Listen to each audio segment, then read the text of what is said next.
शिव महापुराण की कथा कहती है जरूरी नहीं कि आप मंदिर में जाएं तो दिया जलाएं, जरूरी नहीं कि आप मंदिर में जा रहे हैं तो एक लोटा जल चढ़ाएं, जरूरी नहीं कि आप मंदिर में जाएं तो बेलपत्र चढ़ाएं, जरूरी नहीं कि मंदिर में जाएं तो चावल का दाना चढ़ाएं, जरूरी नहीं कि मंदिर में जाएं तो आप पुष्प चढ़ाएं। शिव महापुराण की कथा ये भी कहती है कि जरूरी नहीं कि आप मंदिर में कुछ लेकर जाएंगे तो शंकर भगवान प्रसन्न होंगे। जरूरी यह है कि अगर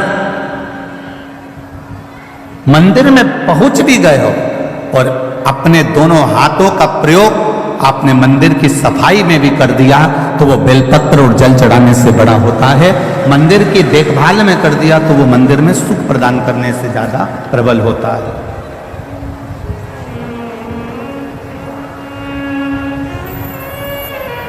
आप गए उसके दरवाजे पर, आप उसके चौखट पर गए, नहीं है आपके पास में एक लोटा जल, नहीं है आपके पास में एक बेलपत्र, नहीं है आपके पास में कोई सामग्री चढ़ाने की, तो भी आप देवाधिदेव महादेव के मंदिर में अगर आपने केवल सफाई ही कर दी है उसमें भी सुख का अनुभव है महाराज। चढ़े हुए बेलपत्र से भी आपने भोलेनाथ जी का श्रृंगार कर दिया, उसमें भी आपका सुख है महाराज।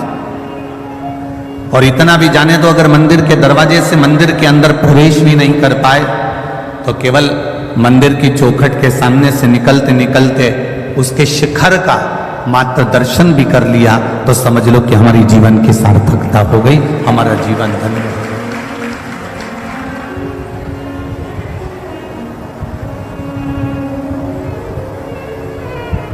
हमने उसको पा लिया। क्या है ये 24,000 श्लोक की जो शिव महापुराण की कथा है, इसमें क्या भरा पड़ा है ये तो आज तक किसी को भी नहीं मालूम पड़ा। वैज्ञानिक कहते हैं कि ये 24,000 श्लोक की शिव महापुराण में विज्ञान भरा पड़ा हुआ है। साइंस कहता है कि 24,000 श्लोक की शिव महापुराण में हमारा पूरा साइंस भरा पड़ा है। पतंजलि कहते हैं कि शिव महापुराण की कथा में पूरा की पूरी औषधि भरी पड़ी है। भक्त कहते हैं शिव महापुराण की कथा में केवल भक्ति भरी पड़ी है। स्त्रियां कहती हैं शिव महापुराण की कथा में हमारा अखंड सौभाग्य भरा पड़ा है। कन्या कहती हैं इस शिव महापुराण की कथा में हमारा सुंदर वर भरा पड़ा है। वर कहते हैं इस शिव महापुराण की कथा में हमारी इच्छा, हमारी भक्ति, हमारा स्नेह भरा पड़ा है। बैरागी कहते हैं इसमें वैराग्य है, त्यागी कहते हैं इसमें त्याग है, संत कहते हैं इसमें विरक्ति है, तपस्वी कहते हैं इसमें तप है। और शिव महापुराण स्वयं अपने आप में कहती है जो दिल से सुन लेता है महादेव उसकी गोदी को भरकर 3 महीने में उसका भंडार आनंद में दे देते हैं। आए आप अपनी मर्जी से, पर आपको बुलाने वाला कोई दूसरा नहीं है। अगर मैनपुरी की इस पावन प्रांगण में बनखंडेश्वर महादेव के मंदिर के प्रांगण में बैठकर अगर आप कथा का रसतत्व का श्रवण कर रहे हो, चौहान परिवार इस कथा का मुख्य यजमान पद ग्रहण कर कर अगर कथा करवा रहा है तो ये आपकी एक सुखता, एक आनंदता। बैठो कथा में और ये मत सोचना कि शिव महापुराण की कथा में जाकर बैठे हो। तुम तो ये विचार करना कि हम देवाधिदेव महादेव के पास में बैठकर अपने दिल की बात भगवान शिव जी से कहने के लिए बैठे, हम अपने मन की बात भगवान शंकर को बताने के लिए बैठे। और जब हम उससे कहेंगे तो वो सुनेगा, सुनता है।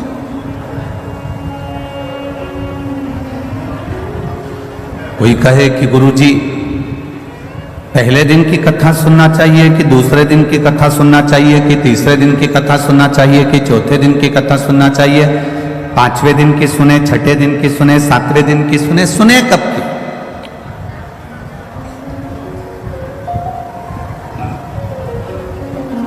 सात दिन की शिवपुराण है, 7 कोस का गोवर्धन पर्वत है। 7 वर्ष की अवस्था में भगवान कृष्ण ने पर्वत को उठाया था, 7 दिन में आपका और हमारा जन्म हुआ है। रविवार, सोमवार, मंगलवार, बुधवार, गुरुवार, शुक्रवार, शनिवार, ये 7 दिन में आप भी पैदा हुए और हम भी पैदा हुए। कोई रविवार को हो गया, कोई सोमवार को हो गया, कोई मंगलवार को हो गया, कोई बुधवार को हो गया, कोई शुक्रवार को हो गया, कोई शनिवार को हो गया। 7 दिन में अगर जन्म हुआ है तो 7 दिन में ही हमारी मृत्यु भी है। अलग से कोई दिन हमारे लिए मरने के लिए नहीं आएगा। रविवार को जन्म हुआ, सोमवार को बड़े हुए, मंगलवार को ब्याह हुआ, बुधवार को बच्चे हुए, गुरुवार को बीमार पड़े, शुक्रवार को हॉस्पिटल गए और शनिवार को सीताराम हो गए। ये 7 दिन ऐसे ही निकल गए।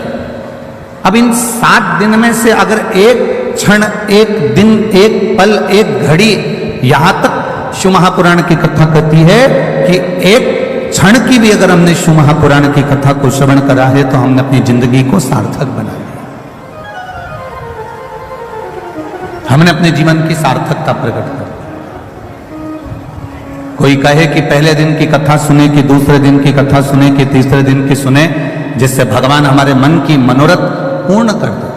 हम कहते जो दिन आपको मिल जाए, जो क्षण आपको मिल जाए, जो पल आपको मिल जाए, जो घड़ी आपको मिल जाए, आप उस बीच में भगवत भजन करें।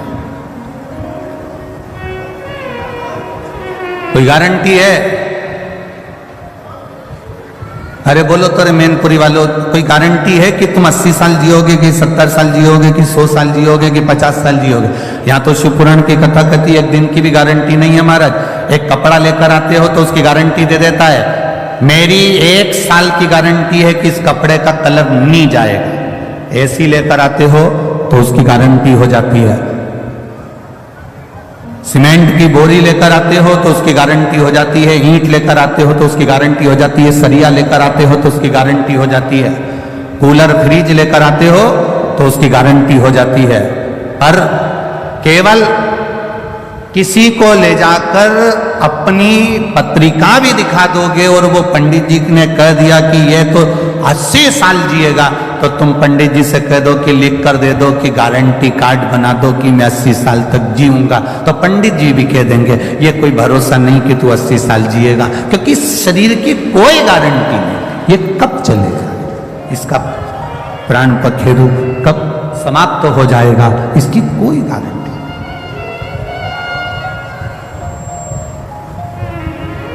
कब प्राण छूट जाएंगे, कब चले जाएगा, इसकी किसको गारंटी।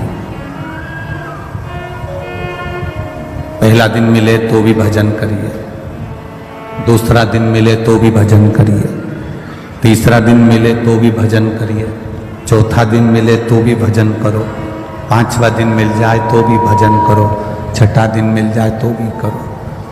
जो समय हमें मिल रहा है, जो पल हमें मिल रहा है, जो समय हमको प्राप्त हो रहा है, उसमें भगवान का भजन करिए।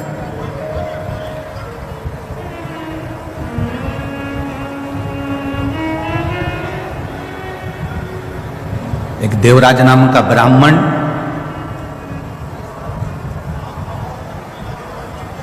जिसने कभी शंकर भगवान के मंदिर का द्वार नहीं देखा, कभी नहीं गया,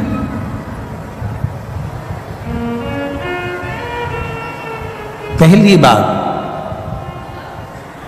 चोरी का सामान लेकर शिव जी के मंदिर में पहुंचा, पहली बार। आप में से कई लोग ऐसे होंगे जो पहली बार शिव महापुराण की कथा में पहुंच रहे होंगे। अब एक अंदाजा लगाना कि वो तो चोर था, ब्राह्मण के घर में जन्म जरूर ले लिया था उसने, पर उसने चोरी का धन लेकर अपने पास में रखकर चोरी का सामान लेकर शंकर के मंदिर में पहुंचा था।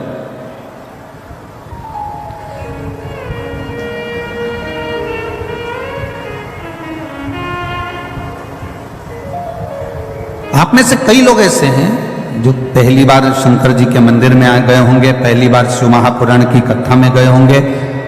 कई लोग पहली बार शंकर की कथा को सुनने के लिए इस पंडाल में बैठे होंगे, कई लोग।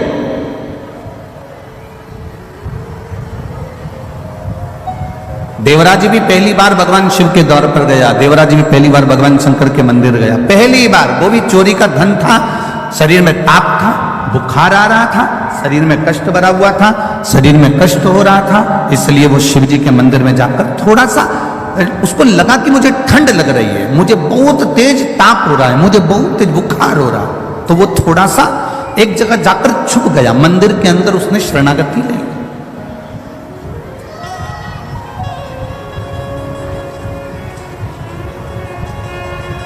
कैसे भी गया, पर गया तो शिव के मंदिर में, कैसे भी पहुंचा पर गया तो भगवान शंकर के मंदिर में। अधिक मास की कथा कहती है, आप लोगों ने श्रवण किया होगा। अधिक मास की कथा में वर्णन आता है राजा बलि का जो चरित्र है।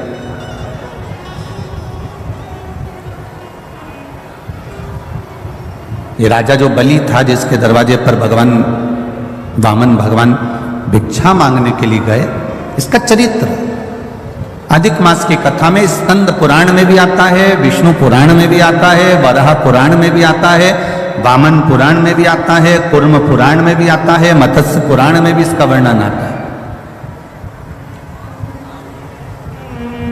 कौन था ये राजा बलि? क्यों इतना बड़ा दानवीर बन गया? क्यों भगवान को इसके दरवाजे पर भिक्षा मांगने जाना?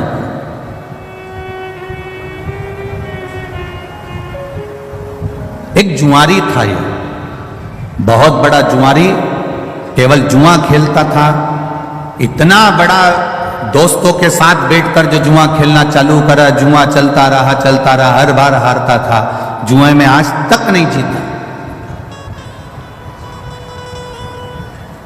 कभी उसने जुए में विजय प्राप्त करी ही नहीं, कभी जीत ही नहीं पाया।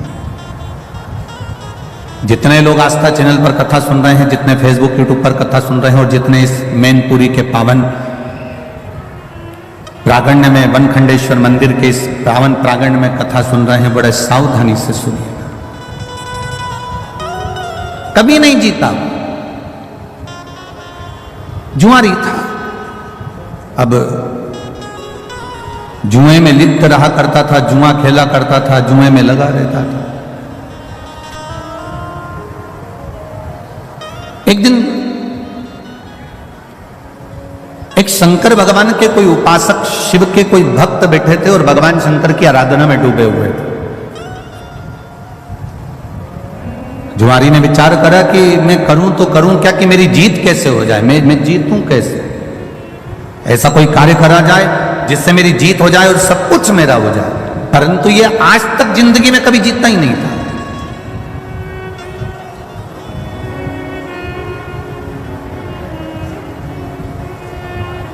कभी कभी भगवान की ऐसी कृपा हो जाती है, प्रभु की ऐसी दया हो जाती है कि अगर किसी सेठ जी के यहाँ कोई द्वारपाल काम कर रहा है, कोई एक साधारण सी किसी मंत्री के यहाँ, किसी कलंत्री के यहाँ, किसी संतरी के यहाँ, बहुत बड़े ऑफिसर के यहाँ अगर कोई एक व्यक्ति साधारण सा बेचारा चौकीदारी करता है, कोई काम करता है, कोई साधारण कार्य में लगा रहता है, कभी शिव की उपासना, कभी जीवन में उसकी धर्म पत्नी ने अगर भगवान शंकर की भक्ति करी होती है, शंकर की आराधना करी होती है, शिव तत्व को जाना होता है, तो कभी कभी ऐसी कृपा हो जाती है किसी किसी के यहाँ चौकीदारी करने वाला एक साधारण सा व्यक्ति भी कब राज सिंहासन पर जाकर बैठ जाता है, लोगों को मालूम ही नहीं पड़ पाता है।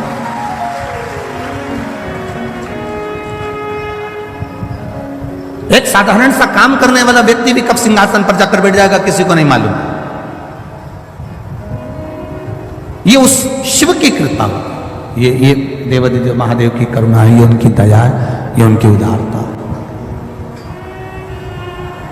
अब जुआरी ने विचार करा कि मेरे पास में मैं बार बार हारता हूं। आज तक जुआरी जीता ही नहीं था, आज तक नहीं जीता। आज पहली बार मंदिर के सामने से जा रहा था, संत आंख बंद करके बैठे हुए थे, उनके पास में उनका कमंडल रखा हुआ था, एक छत्र रखा हुआ था, उन्हीं के पास में एक सुंदर सा आसन रखा हुआ था। अब जुआरी ने विचार करा कि संत नेत्र बंद करके बैठे हैं, क्यों ना इनका सामान चुरा लिया जाए, क्यों ना इनका सामान चुरा लिया। बहुत सारे लोग आएंगे कथा में, बहुत सारे लोग। आप लोग आए हैं कथा सुनने के लिए, बहुत लोग आएंगे, बड़े बड़े भी आएंगे, छोटे छोटे भी आएंगे, साधारण भी आएंगे, और चलो तो चलो कथा में चोटे भी बहुत आएंगे।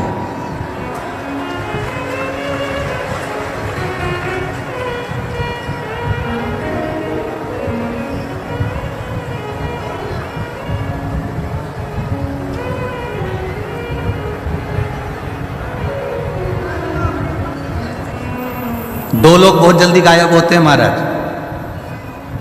अगर मैनपुरी वाले सब बात अच्छे से संभाल ले तो हमारा मन है कि मैनपुरी में कथा जरा जोरदार आनंद से करी जाए। हो संभाल लोगे तो बोलने में पीछे नहीं हटेंगे, ठीक है? पक्का? बस तो दो लोग बहुत जल्दी गायब होते हैं, वोट लेके नेता और चेन लेके चोर, बहुत जल्दी गायब हो जाए।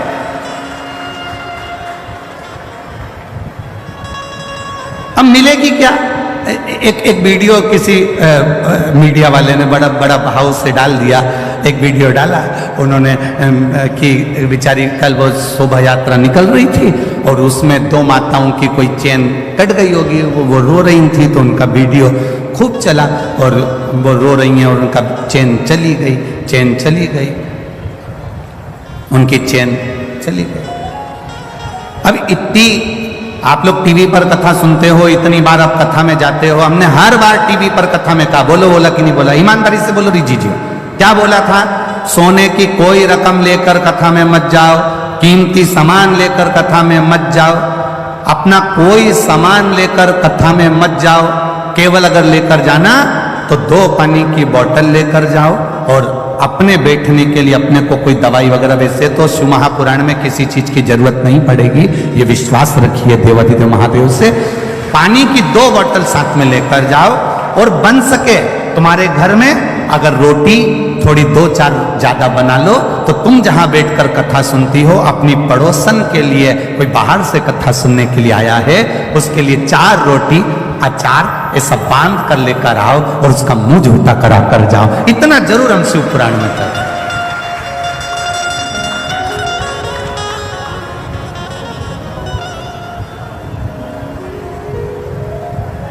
अपने साथ में 2 पानी की बोतल लेकर, एक खुद के लिए और जम के बोले एक अड़ोसी पड़ोसी और पीछे वाला धड़ोसी, तो उसके एक पानी की बोतल जरूर लेकर। और अगर कहीं का बीच में पानी की बोतल देने भी आए तो उसका हाथ जोड़ लो कि मेरे को 3 घंटे की कथा में से 2.5 घंटा सुनना है, आधा घंटा आशीष भी ले लेते हैं, 2.5 घंटा बचता है, मुझे कथा सुन लेने दो, क्योंकि एक 10 रुपए की बोतल में मेरी करोड़ों की दौलत हाथ से ना खसक जाए, इसलिए मैं हाथ जोड़ूं तुम्हारे, मेरे को नहीं चाहिए। आप अपनी पानी की बोतल अपने पास रखो, मुझे तो केवल कथा सुनना है। बड़ी मुश्किल से मैनपुरी में आई है। देखो एक लड़की ने तो बीच बीच में 7-7 दिन के व्रत करे थे मैनपुरी में कथा के लिए, और अभी भी 7 दिन से ये छोटी सी कन्या 7 दिन से कुछ नहीं खाया है, व्रत करके बैठी है केवल मैनपुरी की कथा के लिए। कहाँ है बच्ची? हो बुलाओ उसको, आओ।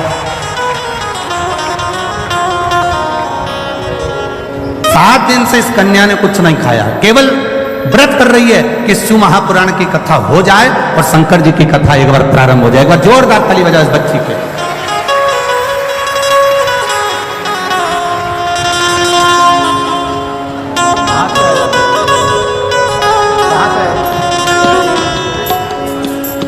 गाजियाबाद से ये बेटी आई है, जोरदार ताली बजाएं इसके लिए। बहुत बहुत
एक बार बच्ची के लिए जोरदार तालियां बजाएं जो गाजियाबाद से आई है। 7 दिन के व्रत, और उसके घर के लोग बोल रहे कई बार व्रत रख लिए, केवल पास में कथा नहीं होती, मुझे कोई लेकर नहीं जाता, कथा सुनने को नहीं मिलती। मैं फिर निवेदन करूंगा, 10 रुपए की पानी की बोतल के लिए करोड़ों की इजाजत मत छोड़ देना। इसको सुनकर अपनी झोली को इतना भर लेना कि दूसरी बार मेरा महादेव आए तो आप खुद जजमान बनकर कथा करवाओ। ये बाबा से खाली ना जाता कोई दर से तुम्हारे, खाली न जाता कोई दर से तुम्हारे, मैं भी खड़ा हूँ नंदी बाहें पसारे, अपने हृदय से लगा लो गिरा जा रहा हो, उठा लो भोले अपने दर से अब तो न टालो, गिरी जा रही हो, उठा लो। ये भक्ति के बल को बढ़ाए, और जिस दिन आपके भक्ति के बल को आप बढ़ा लेंगे उस दिन शिव की कृपा अपने आप हो जाएगी। चोर चोरी करा, धन लेकर शिवजी के मंदिर से बैठे हुए संत के पास का ही सामान चुरा कर ले गए। जुआरी था,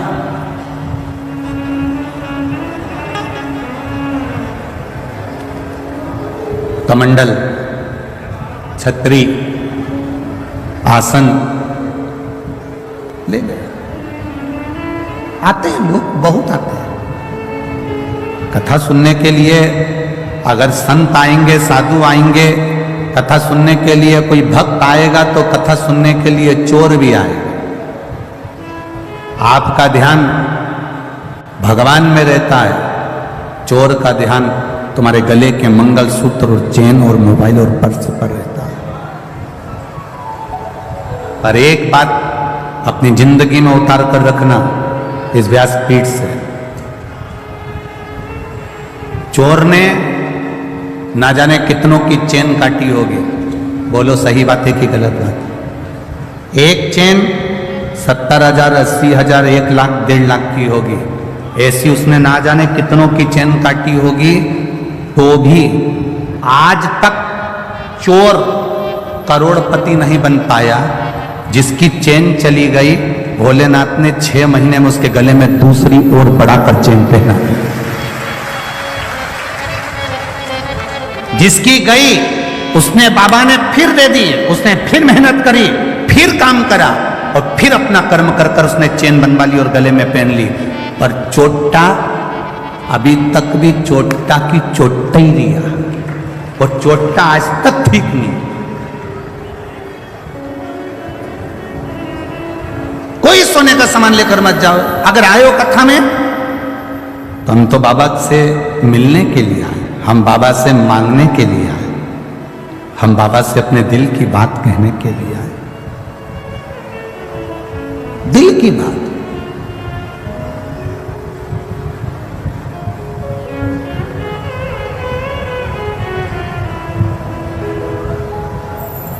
कितना कितना चलता है कि साहब वो हमने पहले सुना है, स्मरण में तो नहीं है कि लाल कलर का परमिट बनवा लो तो ये मिलता है, पीले कलर का परमिट जानते हो, पीले कलर का एक कार्ड बनवा लो तो उससे ये मिल जाता है, लाल कलर का बनवा लो तो ये मिलता है, गुलाबी कलर का परमिट बनवा लो तो ये मिलता है, शक्कर मिल जाती है, चावल मिल जाता है, बीमारी का पैसा मिल जाता है, ये मिल जाता है, वो मिल जाता है।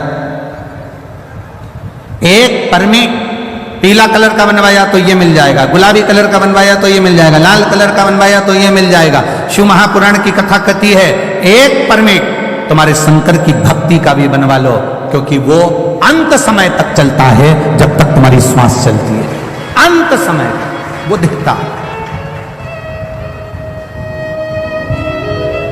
जुआरी गया और एक संत का एक ब्राह्मण का आसन कमंडल छतरी लेकर आ गया और उसने वो लेकर आया और अपने दोस्तों से कहा कि चलो जुआ खेलते हैं। जुआरी ने दोस्तों ने कहा तेरे पास लगाने के लिए क्या है? उसने कहा मेरे पास छतरी है। उसने कहा मेरे पास कमंडल है। उसने कहा मेरे पास में ये आसन है।